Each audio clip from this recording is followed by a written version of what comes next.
Hey guys, welcome back to my channel here. This is Pedro Fame here. Just wanted to go ahead and let you guys know what's going on. So, I'm gonna go ahead and do another video today. I want to go ahead and talk to you guys about what's been going on hip hop wise and who's dropping good songs, who's dropping some floppers. So this is another episode of In the Streets. Now this one's gonna be a little different now because this is gonna be me to the camera instead of usually pictures and me just talking over a voiceover. I'm decided I'm not going to do that right now. I am probably might go back to that style, but for right now I think I'm just going to do this one on like this and see how it goes. So I just wanted to go ahead and let you guys know to go ahead and like, comment, subscribe, and go ahead and hit the notification bell and let you guys know that I'm going to be dropping one every day. So I dropped one yesterday, I'm going to drop one here today. So you guys should be tuned in for that. I'm gonna go ahead and I have my iPad here. I wanted to go ahead and let you guys know who are some of the artists that I think that I'm rocking with. So I'll go ahead and start off with 6ix9ine. Obviously the biggest controversy in America is probably 6ix9ine. But I'm objective, so I'm gonna have to go ahead and say my opinion. But also I'm going to do it in a factual way. So 6ix9ine, my thing is, it's tough. It's really tough for me to even enjoy his music sometimes because it's like, damn, knowing that he put away so many people in jail that have kids, families, and he didn't have to do it like that. I understand why he did it. I'm completely fine with him saying it and him telling his truth, and that's what's true, that comes out, then we should take it maybe in a different way than how we have. But at the end of the day, it's just tough, especially because there's kids, families that are involved in this, and I feel like the path just wasn't right for him. But hey, at the end of the day, I understand. So 6ix9ine's Gooba song that he put out charted well, did well. I listened to it. I kind of like the record. In terms of, it's a record that's gonna move, it's gonna be good, it's gonna keep going, keep growing. I feel like that's a record that I feel like a lot of people are gonna revisit once he goes further and further into his career. Just to say that, look, this is the time that he came back, he became big again, and he showed the world that it doesn't matter how long you've been locked up, you can still make a hit. Trolls. The thing about Trolls is he has a different flow on it. It's different. It's like an alternate. I knew it was gonna go #1 because he had Nicki Minaj on it, so I knew it was gonna go #1. Do I like the song? I like the alternate edition better, but I'm not the hugest fan of it. I was initially, but then I was like, kind of cooled off after hearing it like 2 more times. It's just pretty simple. It's a pretty basic record. He actually said more on Google than he did in Trolls, which isn't saying too much. But I'm glad he acknowledged that Little Baby should have got that spot, because I totally believe that wholeheartedly. The Bigger Picture was a way better song. It sounded lyrically, it was great. I'm glad he stepped up and said that. Definitely something that I'm glad he shared. So that's going to segue into my next person, the Little Baby. My Turn Deluxe Edition is my favorite album of this year. It's no cap. There's nothing that nobody can tell me right now. Until Trippie Redd dropped Pegasus. Hey. Shit could change with that. I'm a huge Trippie Redd fan, so that could definitely change with Pegasus. But I thought My Turn Deluxe Edition is absolutely bonkers good. That from first track to the last track, I can listen to all those and understand it, saying word for word. I love that album. That album is so fantastic. And this latest song they dropped, The Bigger Picture, should have been #1 because of what it stood for, what it really meant. It meant a lot to the black community. I know I'm Hispanic, but Hispanics do have some black in them, and I do ride with the blacks. Man, Black Lives Matter. That's a huge thing in this country right now, and I completely support and stand with them, and I completely always will. That is an issue in this country that's been going on for so many years. I've never dealt with it in terms of a person talking to me, but I have dealt with that in terms of looks, things like that, like, oh, he's black, things like that. But I understand what some other people have been going through, and I really hope, and my prayers are with them and the people in Chicago. A lot of people did die over gang violence and stuff like that. This is a time for unity. Let's not separate by doing that, which is why I love The Bigger Picture. It definitely describes all the feelings of how black people feel, how rich black people are, and feel about these issues and things like that. And I really appreciate Little Baby sharing that. And then, so I'm gonna segue into another person who talked about it as well, which is another artist that I really enjoy, which is T Grizzy. T Grizzy did a fabulous job on this past album. Let me look up the name. I think it's The Smarts, but I'm not 100% sure on it.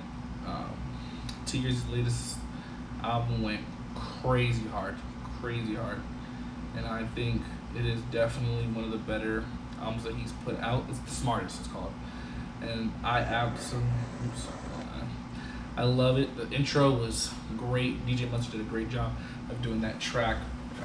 That track was super hard. I Apologize, Trenches, The Funeral, COVID with Little Baby went extremely hard. So I'm really rooting for T Grizzy, and hopefully he can get bigger. This is his, I'm trying to think, 1, 2, 3, 4. This is his 6th project. This is his 5th solo project. He had one with Little Dirt called Blooders. So I'll say 5 solo albums that are mixtapes. To me, they're the same, but that one is a great one. I definitely recommend it if you're into lyrics, if you're really into the street stuff. He really explains a lot of it, and how with JB, he hasn't really put a lot of music lately because of JB's death. I know he's been dealing with a lot. He's grown so much. This album tells you everything you need to know about where T Grizzy is, and he has grown 100,000%. Completely different mindsets from his other albums, and I absolutely think this one is his best one. His best work, his best, put his heart into it. And you're probably wondering what I think about Pegasus's album. Pegasus' album is going to be absolutely fire, absolutely dope. I cannot wait for that album. That album should be coming out within the next 2 to 3 weeks. That album is going to go crazy, sales-wise, number-wise. It's part rock, part rap, so I'm really going to like that, really going to get into that. I'll let you guys know thoughts on that album when it drops. Also, wanted to go ahead and mention a Lil Uzi Vert's album, Eternal Take. Deluxe edition is my favorite over regular Eternal Take. I didn't think he dropped a classic with Eternal Take. I thought it was just another one of those albums, but the deluxe edition was wow. He dropped an amazing project with that. That one was a great one. I liked it a lot. Thought that was something special, and I know he's gonna drop another album maybe towards the end of this year. So I know he's going to drop 2 songs here in the next month. So look out for that. I know he's gonna drop another 2 songs. So that's really good on his part. He's my favorite artist. So for him, it's great to see him grow. Great to see him put himself out there and enjoy what he does. And so I think that's all the artists. Oh, City Girls' latest album. I wanted to go ahead and mention that. That album was a solid first project for them. Definitely was waiting. It took a long time for them to put it out. I was wondering if they fell off. I was wondering what happened to them. Because JT came out and dropped first day out, and that was fire. And then it was like cold. It went like, damn. They didn't put out anything for like a really long time. And I know Young Miami's been dealing with the death of her boyfriend. That was really tough for her. I'm sure that really delayed the project. Also, I know it got leaked, which is another reason why they had to drop it. But it is absolutely good, really good solid project from them. I think A Whole Lot of Red should be coming out towards the end of this year, if I'm not wrong, from Playboi Carti, or at least soon. I'm interested to see where that project leads him and where it turns to. He's become a star off of his lyrics, vocals, his adverbs and stuff like that. But he hasn't dropped a project in 2 years, or gonna be going on 3. He needs to drop a project. He needs to show the world why he's so good, why he deserves to be where he is. So it's 2 years, I'm sorry. It's been 2 years since he dropped a project, so I would like for him to drop a project soon. Same thing with Kendrick, man. I miss Kendrick, man. I'm telling you, I miss Kendrick. I miss Kendrick's flows and rhymes. I really hope that he can get back into his rhythm, and just show what he's about, get in his bag, you know what I'm saying, do his thing. And then the last person is Young M.A. I love Young M.A.'s latest little project that she dropped, The Red Flu. Every song on there was good. I loved every song of it. I think it's something that I can bump for the rest of this year even. Just because it kind of ties into the coronavirus with being like a flu, but then she's also blood, so the red, so it was really cool, really dope. Love the way that she tied it in. Love the way everything was put out there and made. I think she's done a great job with it, and I think she's definitely one of those people that this is gonna go a long way for her. This project is gonna go a long way for her. Now she needs to continue making projects, which I think she will continue doing. I don't foresee her doing another one this year. I don't think she has to do another one this year. I think next year though she does have to follow it up with a really good album. I hope she drops a classic. I mean, her story was pretty good. I didn't think it was a classic. There were a couple of throwaway songs in there. She had some good ones that I really liked. She got emotional. She got, she didn't have to just talk about fucking bitches and things like that. She actually got in with herself and in tuned with what she really wanted, and I'm really happy with the fact that she did do that. Red Flu was kind of back to her old, I'm Young M.A. type things.